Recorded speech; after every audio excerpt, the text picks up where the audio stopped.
Hi guys, welcome back to Rts Share Tea, where respiratory therapists live out loud. With me, your host, Linda Fry, the asthma lady. Yes, welcome everybody. Welcome to anyone new and happy new year.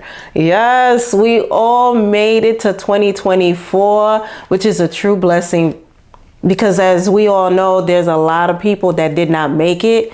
And we just have to start this year with just the positivity and just nice and fresh. All right, guys. So today's episode, we are talking about sharing inhalers amongst family members, right? And just sharing some tips on how to do that safely.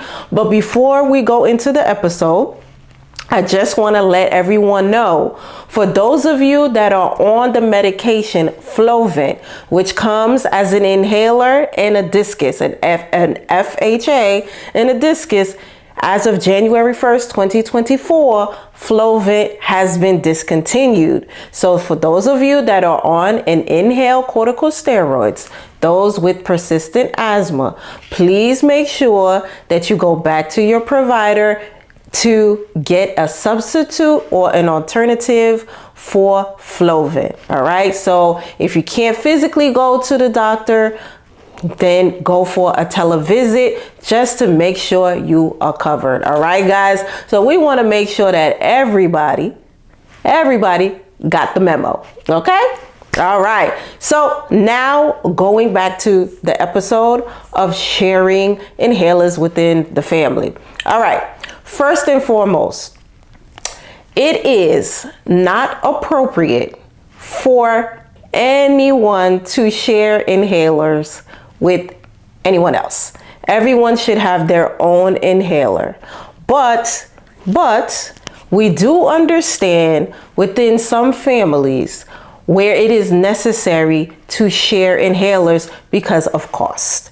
Okay? Inhalers may be expensive for some families. So we do understand when folks go to this practice. All right. So today's episode, we're just going to share some tips on how to share inhalers safely. Okay. So number one, everyone should have their own spacer.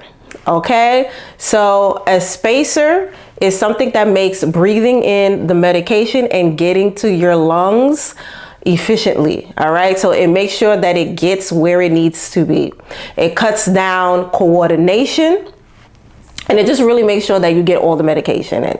Okay. So that's what a spacer is.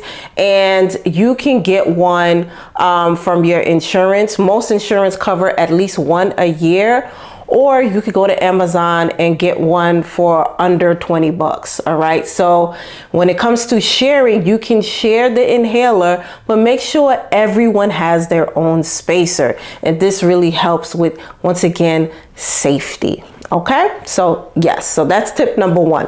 Number two, you want to make sure that you are communicating well to all the family members the location of where the inhaler is. Okay, for example, if you have children with asthma, so if all three of your kids have asthma, and they're sharing the inhaler may be traveling all through the house or in the kids' rooms. So what you want to do is you want to make sure you have a central location for the inhaler, and everyone communicates that, yes, I used it, I had to use it, and they put it back in that central location.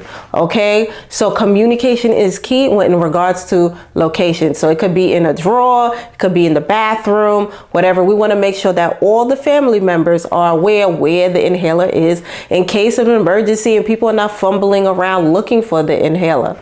All right, so also, we want to communicate. When it comes to communication, you also want to think about individual needs. So let's say, once again, back to the example where you have 3 kids with asthma. You may have one kid that needs the inhaler more than the others. So you want to communicate where, once again, where this thing is. It might be with a specific child and that they are keeping track of that. And you also, when it comes to communication, you want to make sure that you're communicating the dosage. Okay, so making sure that everybody is keeping track of how many doses they took, right? So most inhalers have a counter. So have a counter on the inhaler itself, so you can tell. But you want to make sure that you guys are communicating to each other, like, hey, listen, someone's keeping track when there needs to be a refill, especially because, once again, everybody is sharing. So we really want to make sure we're keeping track of that. Okay, so tip number 3. We want to make sure there is no cross-contamination if someone is sick, or if someone has, once again, when it comes to individual needs, if someone has a cold or a flu virus, something like that, if you guys are sharing the inhaler, you don't want to get everybody else sick. So you have to consider infection control strategies. So what we would suggest is consider swabbing the mouthpiece with an alcohol prep pad. So before you swabbing out the mouthpiece with an alcohol prep pad. Okay, so, and just making sure everyone is washing their hands before and after use of the inhaler. All right, guys? We want to make sure that we're doing this safely. And so if this